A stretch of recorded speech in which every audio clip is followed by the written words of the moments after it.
எனக்கு அன்பான சகோதர சகோதரிகள் யாவருக்கும் இரட்சகர் இயேசு கிறிஸ்து நாமத்தில் அன்பின் வாழ்த்துக்கள். கர்த்தர் தந்த இந்த வார்த்தையின் மூலம் உங்கள் யாவரையும் சந்திப்பதில் மிகுந்த மகிழ்ச்சி அடைகிறேன். தேவன் தந்த கிருபையுள்ள இந்த ஆண்டின் மார்ச் மாதத்திற்கான வாக்குதத்தம் இது. சங்கீதங்களின் புத்தகம் 5ஆம் அதிகாரம் 12ஆம் வசனம்.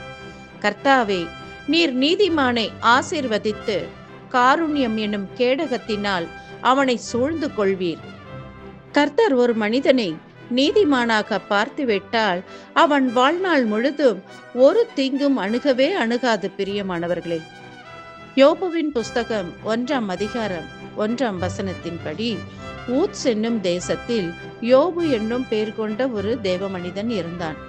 அந்த மனிதன் உத்தமனும் சன்மார்க்கனும் தேவனுக்கு பயந்து பொல்லாப்புக்கு விலகுகிறவனுமாய் இருந்தான். தேவ சமூகத்தில் சாத்தான் வந்து யோபு குறித்து பேசும் பொழுதோ, நீர் அவனையும் அவன் வீட்டையும் அவனுக்கு உண்டான எல்லாவற்றையும் சுற்றி வேலி அடைக்கவில்லையோ?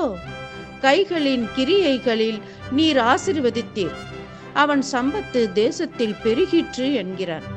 இந்த சம்பவம் யோபுவின் புஸ்தகம் 1ஆம் அதிகாரம் 10ஆம் வசனத்துல இருக்கு. ஆம், என கண்பானவர்களே, நாம் நமக்கு பிரியமாக அல்ல, தேவனுக்கு பிரியமாக வாழ முற்பட வேண்டும். மனைவியானவள் தன் கணவனுக்கு பிரியமான உணவு வகைகளை பார்த்து பார்த்து சமைப்பதும், அவனுக்கு பிரியமானவைகளை அறிந்து அவைகளின்படி செய்வது போல நாமும் தேவனுக்கு பிரியமான வாழ்க்கை வாழ பழகுவோம். மணவாளன் இயேசு கிறிஸ்து வருகிறார். மணவாட்டி சபையும் நாமும் ஆயத்தமாக வேண்டும் அல்லவா? மேலும் நாம் நமது வாழ்க்கையில் தேவனுக்கு பிரியமான காரியங்களை செய்யும் பொழுது காருண்யம் எனும் கேடகம், ஆமென், அவருடைய இரக்கங்களால் மூடி மறைத்துக் கொள்கிறார். இயேசு கிறிஸ்து உங்களை மிகவும் நேசிக்கிறார். பிரியமானவர்களே, வேதத்தில் உள்ள பரிசுத்தவான்கள் யாவரும் தேவனுக்காக வைராக்கியமாக நின்றவர்கள்.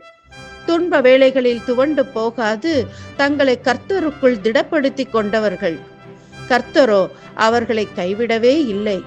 அரசனாக, அதிபதியாக, வழிகாட்டிகளாக மாற்றினார்.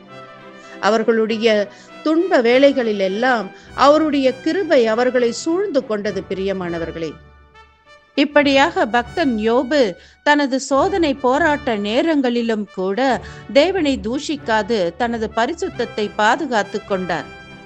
பக்தன் யோபு இழந்த எல்லாவற்றையும் தேவனிடத்திலிருந்து இரண்டத்தனையாக திரும்ப பெற்றுக்கொண்டார். பிரியமானவர்களே, இன்றைக்கும் இந்த செய்தியை கேட்டுக்கொண்டிருக்கிற உங்கள் யாவரையும் இயேசு கிறிஸ்து நேசிக்கிறார், கிருபையினால் சூழ்ந்து கொள்வார். நீங்கள் கையிட்டு செய்கிற காரியங்கள் எல்லாவற்றிலும் கர்த்தருடைய கரம் உங்களோடு இருக்கும். இந்த மாதத்தின் தேவைகளை கர்த்தர் சந்திப்பார். நீங்கள் அல்ல பிரியமானவர்களே, கர்த்தரே சந்திப்பார். நாம் ஜெபிப்போமா? கிருபையுள்ள எங்கள் நல்ல தகப்பனே, நீர் தந்த இந்த அருமையான வார்த்தைக்காய் நன்றி. நாங்கள் நீதியற்ற மனிதர்கள் அப்பா. எங்களை நீர் நினைப்பதற்கு நாங்கள் எம்மாத்திரம் சுவாமி. உம்முடைய காருண்யம் எனும் கேடகத்தால் எங்களை சூழ்ந்து கொள்வதற்காய் நன்றி. உம் செவ்வையான பாதையிலே எங்களை வழிநடத்தும். இயேசு கிறிஸ்து மூலம் ஜெபம் கேளும் எங்கள் ஜீவனுள்ள நல்ல தகப்பனே, ஆமேன்.